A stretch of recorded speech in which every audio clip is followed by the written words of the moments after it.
प्रकार गया का एक गांव है जिसमें सैकड़ों ऐसे बच्चे निकले जो आईआईटी पास कर गए। उस गांव में और बगल के गांव में क्या अंतर था? कुछ समय पहले तक दोनों गांवों से कोई नहीं जाता, लेकिन एक परंपरा का बीजारोपण हुआ, लेकिन एक दृष्टि अलग हुई जिसने बोध कराया कि तुम ये कर सकते हो। किसी भी अवरोध को हम स्वयं मन में उत्पन्न करते हैं। लक्ष्य कठिन नहीं है, लेकिन लक्ष्य जब मान लेते हैं तुम्हारे मन की सीमा मात्र है। इसीलिए इस वार्षिकोत्सव पर मैं कहना चाहूंगा, यदि हम संकल्प लें कि अपने क्षेत्र में जितने विद्यार्थी हैं उनको भी इसी प्रकार का बोध कराते हुए कि तुम्हारी क्षमता असीम है, बड़े लक्ष्य लेकर चलो।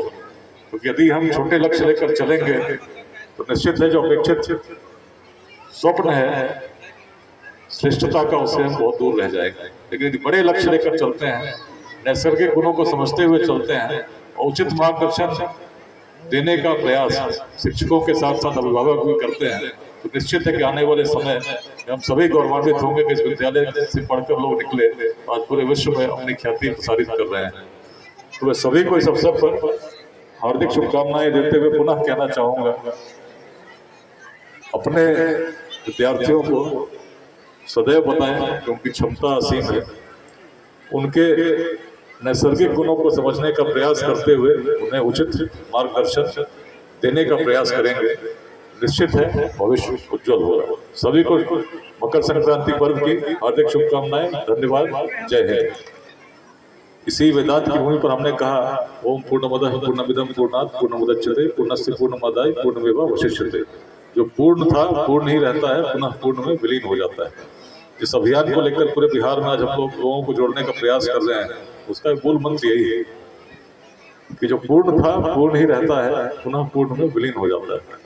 The complete remains complete and goes back to the complete. तात्पर्य बड़ा सीधा है। यदि सोने को हम छोटे छोटे टुकड़ों में खंडित करते हैं तो छोटा जो कण होगा उसमें भी गुण तो सोने के ही होते हैं। ऐसा तो है नहीं कि सोने को काटेंगे और लोहे के गुण निकल जाएंगे। उसी प्रकार यदि हर व्यक्ति में ईश्वर का अंश है, हम कहते हैं हर आत्मा में परमात्मा का वास है, परमात्मा का अंश है। किसी धर्म को मानते हैं, हम कहते हैं सबकी रचना ईश्वर ने की, और ये कहते हैं और मानते हैं तो निश्चित है कि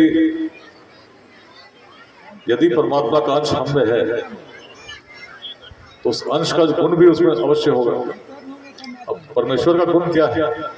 यदि ईश्वर के गुणों को हम बताने की चेष्टा भी करें तो हम किसी यूनिट्स में परिभाषित नहीं कर पाएंगे। एक ही शब्द निकलेगा, असीम, इनफाइनाइट।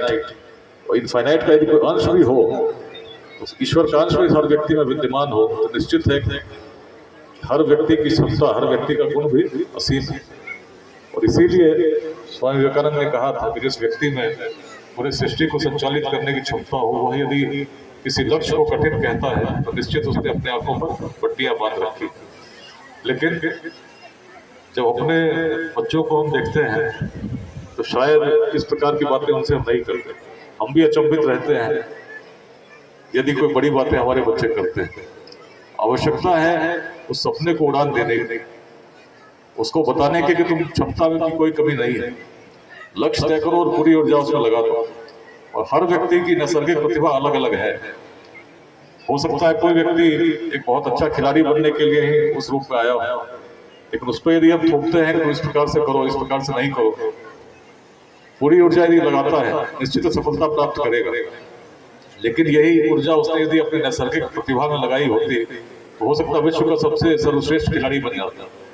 तो समझना कि हमारे बच्चे का गुण क्या है, प्रतिभा क्या है, बड़ा आवश्यक है। उसके अनुसार यदि इसका मार्गदर्शन करें तो जो साधारण से असाधारण बनने की बात है उसमें कहीं ना कहीं उसका सहयोग कर सकते हैं। लेकिन यदि हम अपनी सोच के हिसाब से जो आने वाली पीढ़ी है उसको हम बाधित करेंगे तो कहीं ना कहीं साधारण से असाधारण बनने वाली जो बात है उसमें हम अवरोध उत्पन्न करते हैं। हमें समझना चाहिए क्षमता सबको वही दी, लेकिन सफल कुछ ही लोग होते हैं। उसका कारण दृष्टि तो है ही, मार्गदर्शन भी है। दृष्टि भी आती है यदि हम सही मार्गदर्शन सही समय पर देते हैं, हम बताते हैं किस प्रकार से चिंतन करना चाहिए। अक्सर जो सफलता के सूत्रों को मैंने साझा किया है, मैंने हमेशा बताया 3 प्रकार के लोग होते हैं। काम शुरू करते नहीं, भय से नीचे लोग। जब मैं आईआईटी की तैयारी करने शुरू मैंने किया था, 11th में था, उस समय अनेक बच्चों ने भी प्रारंभ किया था। अनेक बच्चे ऐसे थे जिन्होंने पहले ही कहा कि आईआईटी हमारे बस की नहीं है, नहीं जा पाएंगे। काम शुरू करते नहीं भय से नीचे लोग, मध्यम त्यजते बीच में देख विषम संयोग। जो मिडिल कैटेगरी है शुरू करती है लेकिन कुछ समय के बाद छोड़ देती है, उसे लगता है कि अभी नहीं हो सकता, आसान नहीं। कोई लक्ष्य को लेकर हम चलें, निश्चित है समस्याएं आएंगी, कुछ न कुछ कठिनाई आएगी, लेकिन यदि हम विचलित हो गए तो निश्चित हम सफल नहीं हो सकते। उत्तम वे लोग जो हर दुर्गम पथ झेल, दृढ़ता से बढ़ते सतत बाधाओं को झेल। किसी प्रकार के विघ्न बाधा आए, यदि हम विचलित नहीं हो, परिश्रम करते रहें, निश्चय के साथ करते रहें, सफलता को कोई रोक नहीं सकता। ईश्वर ने पूरी ऊर्जा आपको दी है, लेकिन ऊर्जा को कहाँ लगाना है इसका निर्णय तो हमें ही लेना होगा। यदि हम निश्चय के साथ एक लक्ष्य को लेकर चलते हैं, निश्चित सफल होगा। और विद्यालय वह क्षेत्र है, वह स्थान है जहां पर आने वाले भविष्य का निर्माण होता है। यदि हम अपने विद्यार्थियों को उचित दृष्टि दे सके, उनकी क्षमता का, उनके स्वत्व का बोध करा सके, समय पर उन्हें उचित मार्गदर्शन दे सके, उनकी नैसर्गिक गुणों को समझते हुए मार्गदर्शन दे सके, तो निश्चित है विद्यालय से निकलने वाला हर व्यक्ति साधारण नहीं होगा, निश्चित असाधारण होगा। और यदि एक बड़ी संख्या में असाधारण व्यक्तित्वों का हमने निर्माण कर दिया है। वार्षिकोत्सव एक समय होता है जब विद्यालय की जो यात्रा चल रही है उसकी समीक्षा की जा सके। 2007 में विद्यालय स्थापित हुई और इतने वर्षों से अनेक विद्यार्थियों को शिक्षित कर रही है, भविष्य के लिए तैयार कर रही है। आज बड़ा प्रसन्न हूँ, मैं भी कभी इसी बेगूसराय में सेंट पॉल स्कूल में पढ़ता था और मेरी मूल शिक्षा क्लास 2 से 8 तक इसी बरौनी रिफाइनरी टाउनशिप में सतपाल विद्यालय में हुई। उसी नाम से एक और विद्यालय के वार्षिकोत्सव में यहाँ उपस्थित हूँ, जो उसके वर्षों बाद स्थापित हुई। लेकिन लगभग वैसे ही ऊर्जा, वैसे ही प्रेरणा यहाँ पे विद्यमान देख रहा हूँ, तो मन बड़ा आशान्वित है। कुछ छोटी बातें आपसे साझा करना चाहता हूँ। विद्यालय जब हम लोग बच्चों को भेजते हैं, हर अभिभावक के मन में एक स्वप्न होता है कि बच्चा जब विद्यालय से निकले तो श्रेष्ठ हो, कुछ ऐसी कीर्ति अर्जित करे जो पूरे परिवार को गौरवान्वित करे। कुछ बच्चे निश्चित करते हैं, लेकिन अधिकांश बच्चे जो विद्यालय से निकलते हैं, उनको यदि हम कहना चाहें तो हम कहेंगे साधारण रूप से ही उनकी प्रतिभा में निखार आता है। कुछ बच्चे असाधारण हो जाते हैं। तो क्या अंतर है जो एक व्यक्ति को साधारण रहने देता है और दूसरा व्यक्ति असाधारण हो जाता है? जबकि विद्यालय में तो कोई भेदभाव नहीं हुआ, सबके साथ शिक्षण सामग्री भी वही दी गई, सबको पढ़ाया भी वही गया, शिक्षक भी वही थे। लेकिन उसमें भी ऐसा भेद क्यों हो जाता है कि प्रारंभ में सब एक साथ प्रारंभ करते हैं, लेकिन जब अंत विद्यालय से निकलते हैं और आगे की यात्रा को प्रारंभ करते हैं तो कुछ असाधारण निकल जाते हैं, कुछ साधारण होते हैं। क्या ईश्वर ने कोई भेदभाव किया था?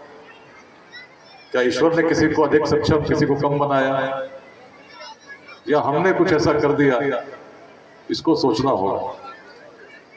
कोई व्यक्ति साधारण से असाधारण क्यों बनता है?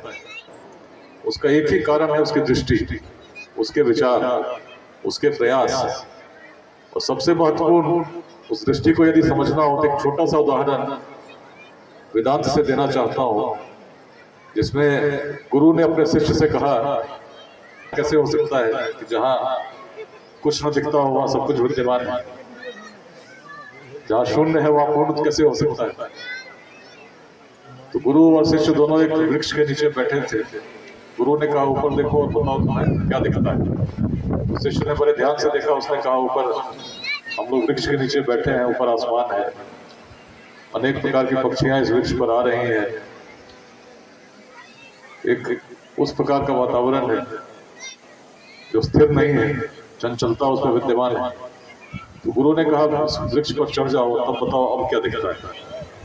जब शिष्य ने ऊपर चढ़कर देखा तो उसने कहा अब मुझे कुछ टहनियां दिखती हैं, कुछ फल दिखते हैं, कुछ घोंसले बने हुए हैं। तब गुरु ने कहा एक फल को तोड़कर नीचे आ जा।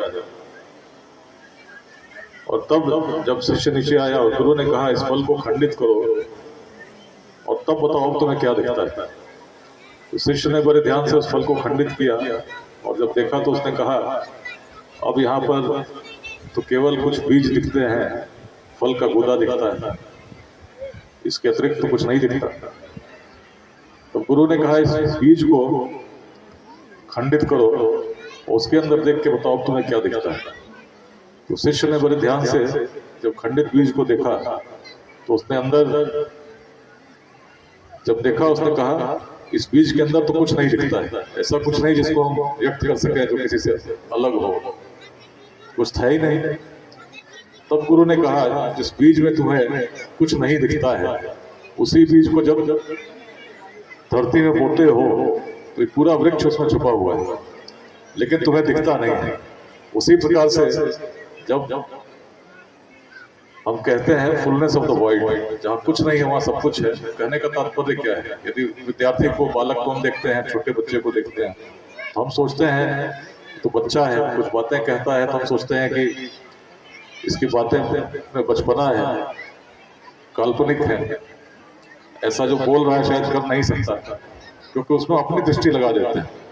अपने अनुभव के साथ हम अपने बच्चों का मूल्यांकन करते हैं। जब उनके मन में कोई भाव आता है कि मुझे ऐसा करना चाहिए, मैं ये बनना चाहता हूँ, तो पहली बात हम उसको हतोत्साहित कर देते हैं कि ऐसा नहीं हो सकता, और तब हम बताना चाहते हैं कि तुम ऐसा करो, ऐसा बनो।